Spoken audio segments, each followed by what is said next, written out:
paborito. Dari sige. Ano mo na ikaw?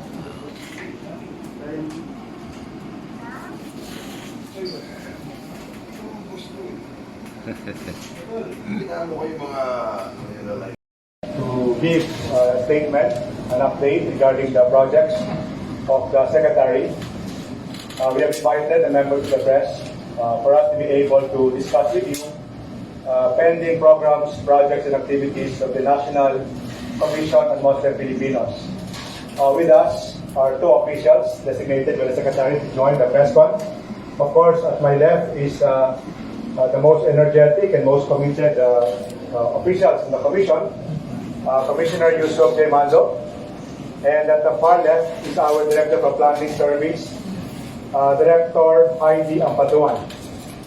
With that, I will now give the floor to the Commissioner to give the opening press statement. To start with, NCMF embarking on 4 programs dovetailing the flagship programs of PBBM, dubbed as the Kalusugan, Kabuhayan, at Kapayapaan. Bismillahirrahmanirrahim. In the name of Allah, the most gracious, the most merciful. Assalamualaikum warahmatullahi ta'ala wa barakatuh. May peace, mercy, and blessings of Allah be upon you all. Magandang umaga po. To maximize the functions and mandates of the National Commission on Muslim Filipinos, or NCMF, and to synchronize its programs with the banner programs of the administration of President Ferdinand BongBong Jr. NCMF, under the leadership of Secretary Guiling Mamondiong, today announced the launch of its 4 unprecedented programs to wit. Number 1, National Medical and Dental Missions. Number 2, Manpower Pooling Data Bank. Number 3, Microcredit Interest-Free Loan for the poor Filipino families. Number 4, Barangay Assembly for Peace and Interfaith Dialogue. These 4 major programs are in support to the flagship programs of President Ferdinand Romualdez Marcos Jr., dubbed as Kalusugan, Kabuhayan, at Kapayapaan. First, I want to elaborate on the National Medical and Dental Mission. The NCMF, as one of its powers and functions, shall act as the primary government agency through which the Muslim Filipinos can seek government assistance and redress. Also serves as the medium through which such assistance may be extended to Muslim Filipinos, and to provide services including legal assistance, medical aid, relief, rehabilitation, and other forms of assistance for socio-economic upliftment of Muslim Filipino communities. In line with this, to address the directive of President Ferdinand Romualdez Marcos Jr., based on his previous SONA, as quoted, beyond the issues that the pandemic has brought, the need for a stronger healthcare system is self-evident.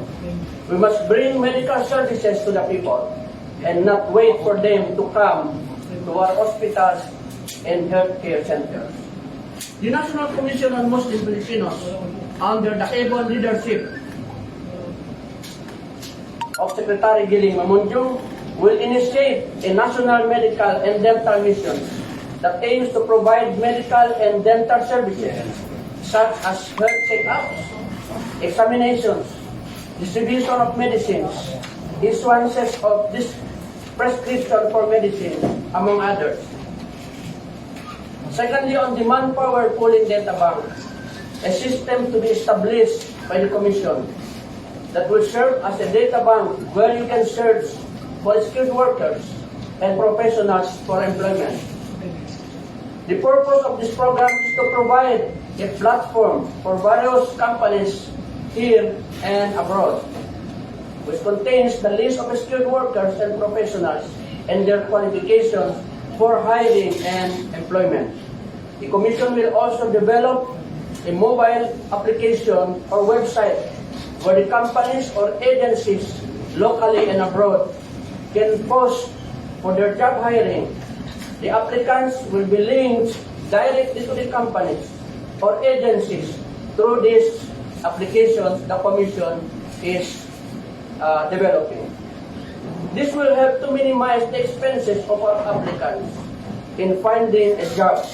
Instead of going to the recruitment agencies, the applicants may search in the apps the vacancies posted by the companies. These agencies or companies and applicants will join in the apps, will undergo thorough examination and investigation in order to avoid scam or fraudulent activities. Third, on the microcredit interest-free loan for the poor Filipino families. This program is patterned after the Grameen program methodology, known globally as the grassroots of microfinance model originated in Bangladesh. This Grameen policy shall be subject to modification according to Sharia Islamic lending like the Qard al-Hasan or benevolent loan, which is interest-free loan. In a Qard al-Hasan transaction, the borrower repays the principal amount of the loan without interest, without markup, or a share in the business for which the loan was used. This microcredit program aims to provide microcredit to small-scale vendors depending on the financial resources that can be mobilized in its initial stage. Project implementation shall be scaled accordingly. In order to avail this loan, a capital that will be extended to the vendors for their business, the debtor needs to undergo entrepreneurship training that is being given by a recognized or authorized training center, public or private partner agencies. Available loan ranges from 25,000 to 50,000 depending on the needs and capability of the debtor. Fourth, on barangay assembly for peace and interfaith dialogue, holding a simultaneous barangay assembly for peace and interfaith dialogue, which is scheduled tentatively on January 27, 2023, and every year thereafter. The purpose of this is to make every Filipino a peacemaker and or peace advocate. This is also to sustain the NCMF's national effort on peace as manifested in its National Peace Caravan held last September 26, 2022.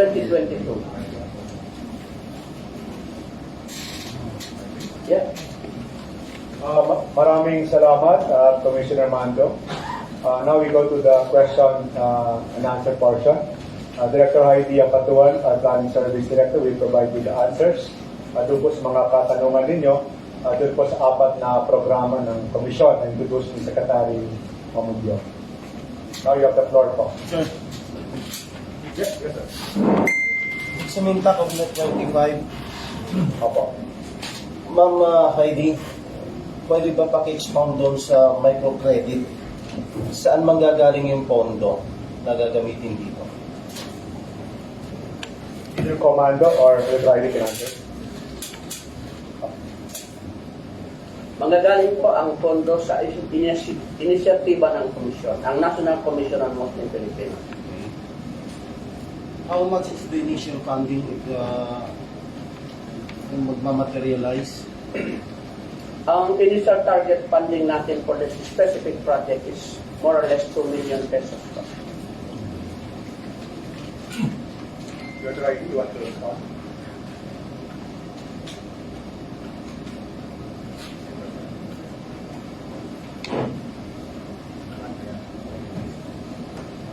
As mentioned by Commissioner Mando, initially it is for 2 million, and we will look at the outcome of this project. We are looking at expanding of this. If in case there's really a need, no? A need from our Muslim communities of this such project, the microcredit. And we can also ask our partners to infuse funds for this. Since the NCMF, per our mandate, we are allowed to accept donations. So, initially, of course, the funding will come from the GA of the Commission. Paano yung mechanics, ma'am? Kasi ang mahirap kasi sa loan, yung paniningil pagbabayar. We will actually formulate the guidelines. Currently, we are in the process of formulating it as mentioned by Commissioner Mando. Meron naman tayong parang model, no, na gagamitin. And we will also seek guidance from our religious sectors. We will consult our stakeholders. This is not just a project of the Commission, but we will see to it that all sectors in the Muslim communities will take part in the formulating of the guidelines so that it is not only the NCMF who owns this project, but also the Muslim as well, para mag-succeed ito. Yes, sir. Dodoalan ng radyo. Itong card al-Hasan o benevolent loan, para lang sa mga kapatid natin Muslim o pwede sa lahat? Open po ito sa Filipinos. Ang binanggit natin dyan, yung scheme ng card al-Hasan is yung sistema na hindi siya magkakaroon ng problema sa interest. Kasi ang proposal natin po is interest-free and this is Sharia compliant. Okay, thank you. Any other questions, sir? Good morning. I'm Camilo Meliendez of Media Force. Is the Amana Bank involved in this endeavor? Initially po ay hindi siya kasama dito. Pero meron po kami ongoing engagement with Amana Bank for further collaboration. Opo. Dagdagan ko lang po yung sagot niya, sir. No? Amana Bank po is one of the Islamic banks po na nakikita ni Secretary Mamondiong na dapat palakasin.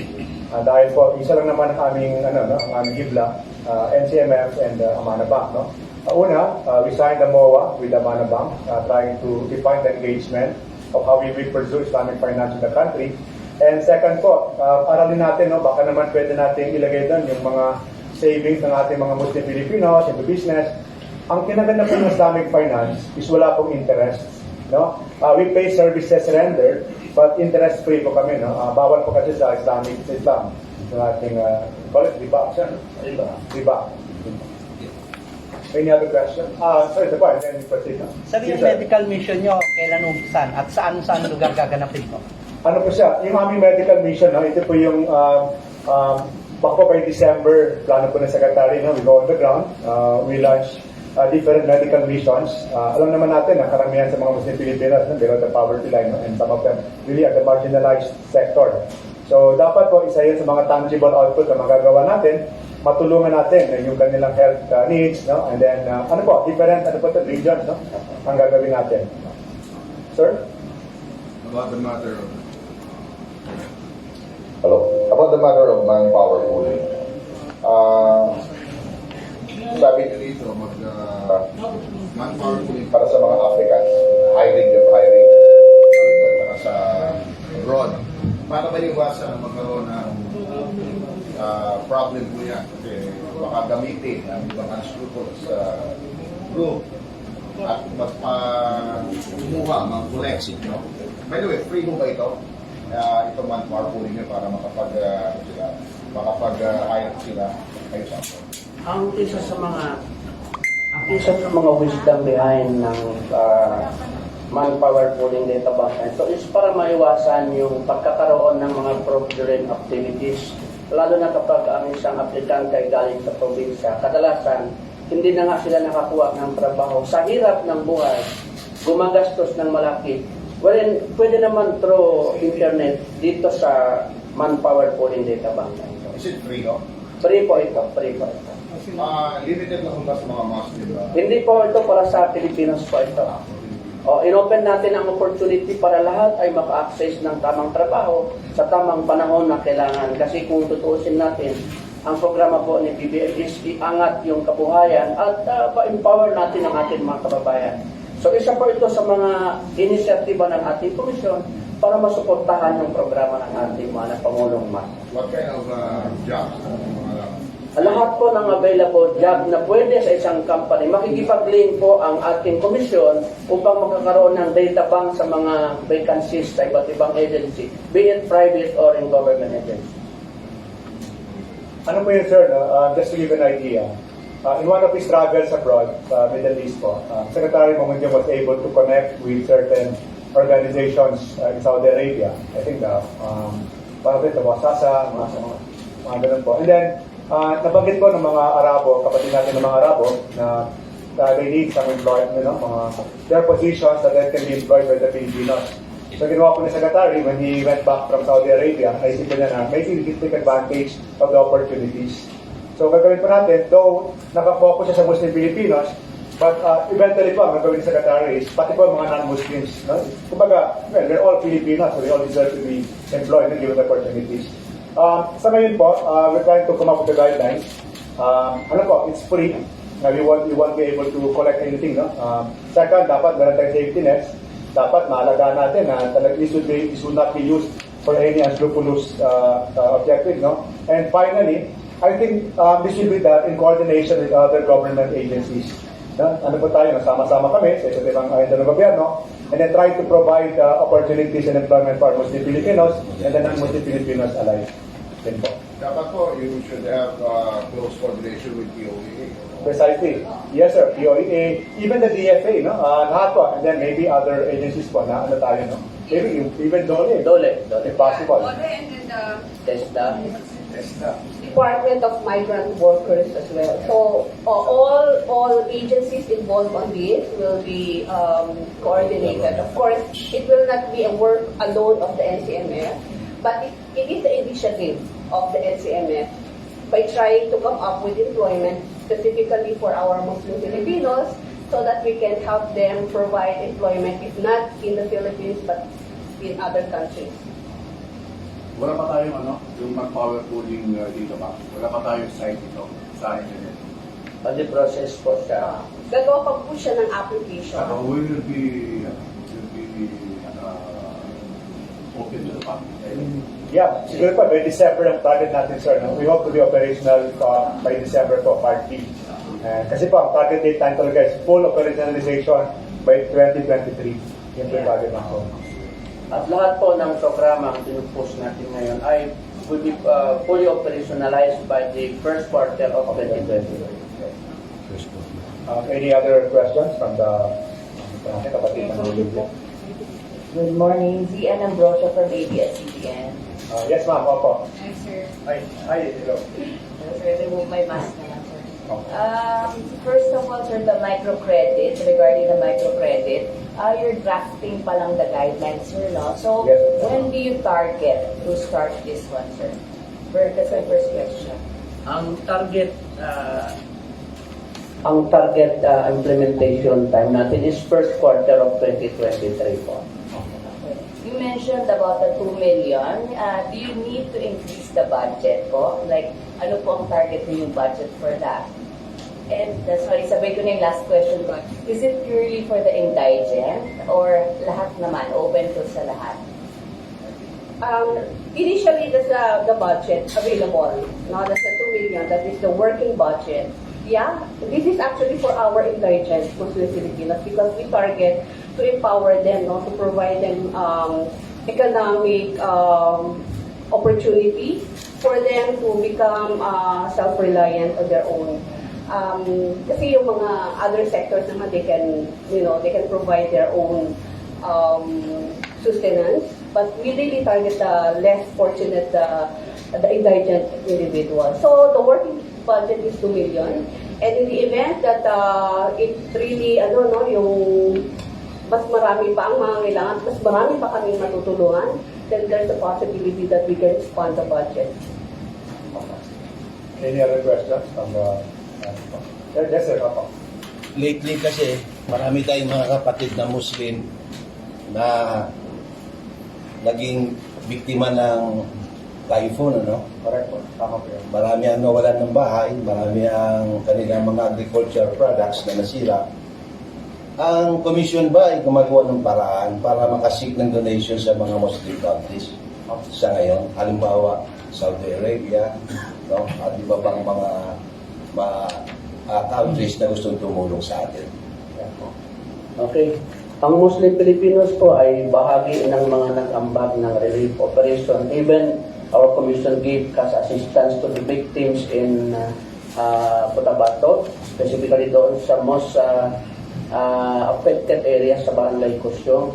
At ito po sa pakikipag-ugnayan ng iba't ibang organization. Kasama po dito ang mga foreign donors doon sa mga stakeholders na mga organization na maging partner ng NCMF. At by the way, tinanong niyo po sa mga Muslim, ang binibigyan po ng NCMF ay parehong Muslim at hindi Muslim. Thank you. Okay. Sige po. I really want to say something. Yeah, I think just to respond to sa ano niya, no, in the event no, that our secretary may mga travel siya, that's part of his fundraising mission. In fact, the commission opened a Sadaka account so that all Muslim countries and non-Muslim alike who wants to support our relief operations in case of calamities to our Muslim constituents, they can actually put their donations in the Sadaka account. So, meron na po kaming ganon. Shukran. Thank you. Any other questions from the... sir, sige po. On Gonzales to PCRX. PCRX. Correct me if I'm wrong kung tama ho yung aking pagkakaintindi dito sa inyong microcredit. Kayo po yung makapapacilitate ng pamutang para sa mga mahihirap. Inopen po natin ito sa public, pero ang opportunity, ang nag-initiate nito ay ang ating komisyon. Ito po ay pagbubukas ng pagkakataon para sa mga nahirapan. Alam po natin na ang mga kababayan natin, mga Filipinos, sa halip na makakatulong yung pinaglonan nila doon sa kanilang mga suking mga foreign individuals, dahil po sa taas ng interest, sa taas ng markup doon sa kanilang binabayaran, ay lalo silang lugmok sa utang. Aminin na po natin yung mga Bombay na pagpapautang dito, naging sanhi po ito ng ating mga kababayan na hindi sila makabayat-bayat. Ito po pinopropose at ito po ang sinisimulan ng NCMF is an interest-free loan. Kaya po ito ang isa sa mga purpose nito ay para makaahon sila. Galing po tayo sa pinakamatinding pagsubok ang ating mga maliliit na negosyante hindi pa po nakabangon. So bilang tulong para sa mga kababayan natin mahirap na mga Pilipinos ay magkakaroon po ng opportunity upang manumbalik yung kanilang pag-asa sa kanilang pagninegosyo. Ano po yung magsisilbing criteria sa mga bibigyan o mga kapatid po ng utang na yan? At anong particular po ng project ang dapat na-propose nung nilulong po nila sa NCMF? Ang isa po sa mga kriteria na dapat natin malaman ay dapat doon sa mababang level ng pagninegosyo.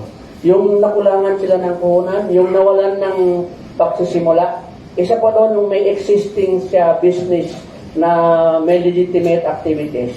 Pangalawa, doon sa mga bago na wala pa siyang existing business, meron din po itong ino-offer na entrepreneurship training para magkakaroon siya ng pag-asa kahit wala pa siyang business siya ngayon, pero pwede niyang pag-aralan kung paano maka-avail dito sa programa nito. Last na po, sir, yung 2 million pesos na sinasabi po yung initial fund for this ay nasa 2023 budget na po yun. At yung nakaraan po, itong 2022, wala ko kayong ganitong proyekto. So wala akong kailangan na mundo for this purpose po. Yeah, it will be taken for the 2023 budget. Yeah, that's right. Itong year na to, wala kaming ganoong proyekto, no? Kaya nilo-launch namin ito sa 2023.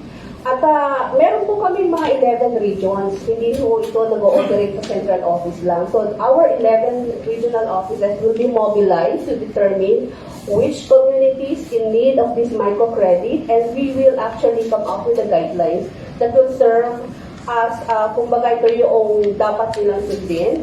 at sino lang yung qualified, and it will be announced, it will be open, it will be transparent, no?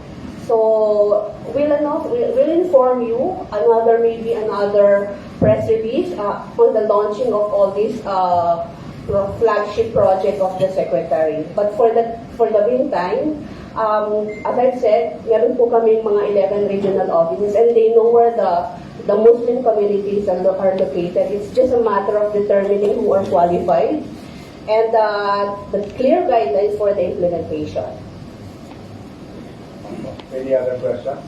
Sir, ano na? Sige pa, kayo.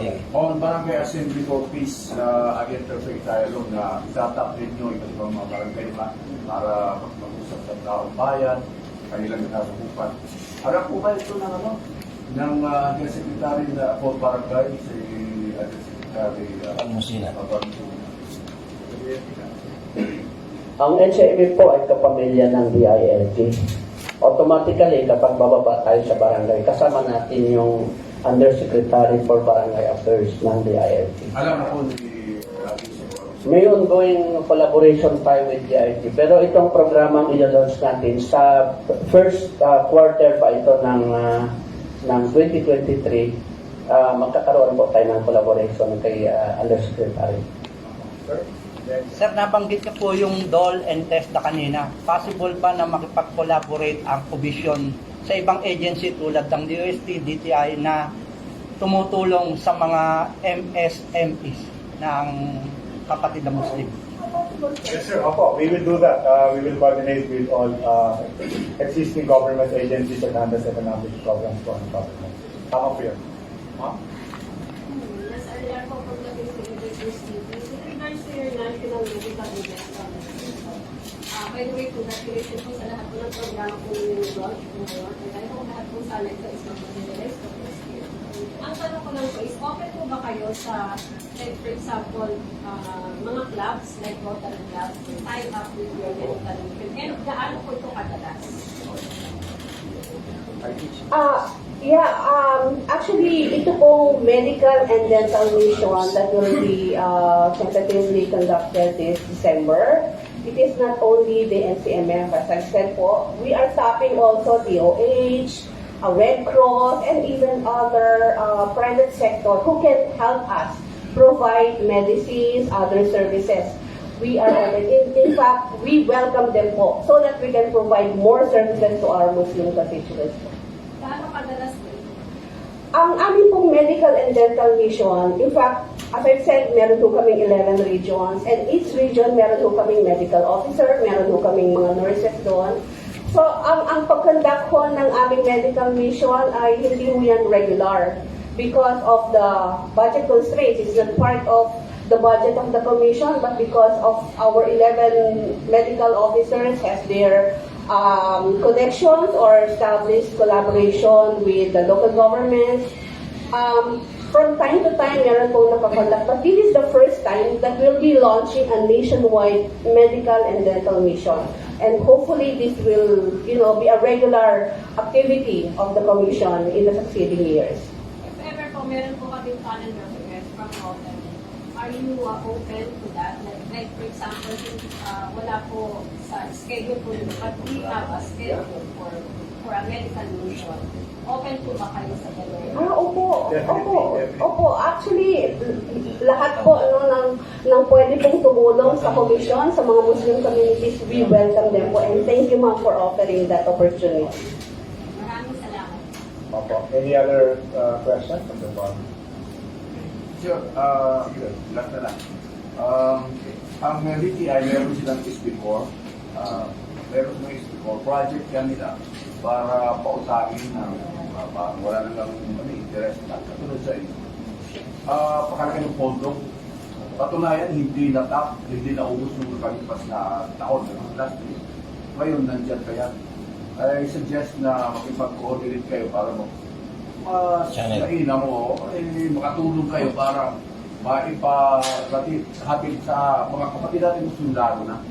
Yung proyekto niyan, sayang yung pera ng gusto ko. Mayor, salamat sir sa recommendation. We will definitely do that, sir. Any other questions? Sir, opo. Just for clarification po, no? The NCMF before is directly under the office of the President. A while ago, si Commissioner Yusuf said that you are connected now with the IFG. How is that? Yeah. Actually, sir, sa batas po, Republic Act 9997, nakasaad ko doon na the NCMF will definitely under the office of the President. No? Yun po yung batas. Kaya lang po, dahil po the President can actually delegate that function to any secretaries po niya, through an EO, the President then delegated the NCMF to the DLG Secretary. So wala naman pong conflict, no? Kasi po, ang meron po sa kay Secretary ng DLG is basically supervision in exercise of the functions that is given to the President by the RA 9997. So sa amin naman po, maganda yun dahil siyempre when you have the DLG under, with you, helping the Muslim Filipinos, napakalaking po yan, tulong, especially the LGUs. So kaya po naisip sa Secretary Mamondiong na gamitin yung opportunity na yun to connect with the people on the ground and then economically tulungan sila. So for us po, yun, ito po yung naaayon sa batas and maybe the ideal relationship sa amin po. Yes, sir. Sir, hindi yata nasama yung halal na program ng NCMF. Saan na po? Yeah. Yung halal po naman namin, sir, is integrated po yan sa aming mandato. No? Hindi po maiwalay sa amin yun. In fact, kasama tayo dun sa Halal Export Promotion Board, no? RA 1187. So, po yan? Ongoing po yun, no? The only reason we mentioned the 4 Flagship programs, kasi po ito, talagang ilalans na natin Di ba? Yung medical mission by December, and then yung ating pautang ba yan, yung loan, no? By January, first quarter of 2023. No? Now, sundan ko lang yung tanong ng DCRH, no? Paano ba ito mangyayari, no? The actual implementation?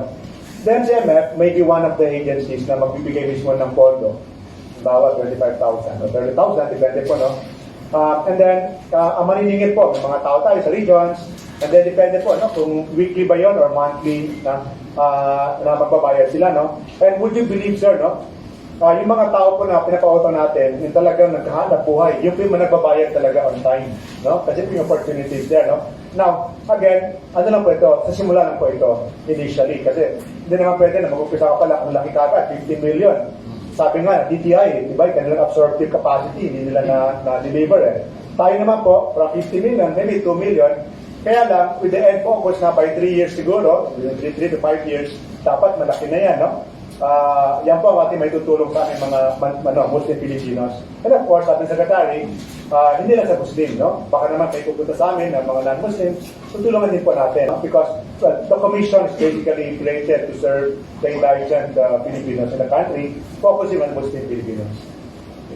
Any other questions from the body? Saan po yung nasabi niyo labing isang mga region? Mostly sa Mindanao po. Ano po siya? Okay. Alright, I'll run down our 11 regional offices. We'll go to the northern part, northern Luzon, no? Hindi siya katulad ng other government agencies na mayroong region 1, 2, and 3. It is a cluster kasi in one region, hindi naman ganun ka-dominant ang Muslim Filipinos. So, northern Luzon, it covers region 1, 2, and 3, and the Cordillera Administrative Region. That's one. And then one region in NCR. And then the third region is the southern Luzon that covers region 4A, that's 4B, and Bicol region. And then one region in Visayas region, okay, that's region 6, 7, and 8. And then region 9A, that in Zamboanga Peninsula. And then another region in Sulu Archipelago. Another region in Davao that covers the entire Davao. And then another region in northern Mindanao. One region in Soc-Sargent, and in Lanao region, and last is Licarada. So, yun po yung 11 regional offices namin.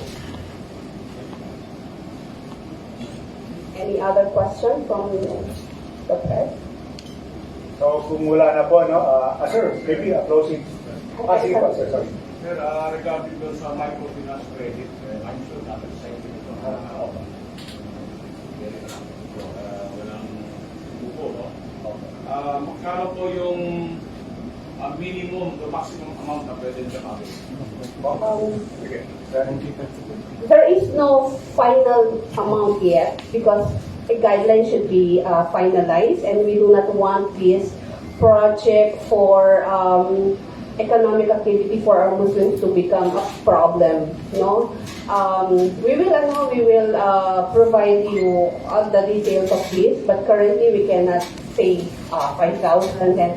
We will see the projected and available funds for them, and ano yung mga possible na business, small business for them. And we take this opportunity, this press con, also to get yung collaboration from other government agencies and also private sector to join with us in this worthy endeavor. So, sir, we'll get back to you when we have already finalized it.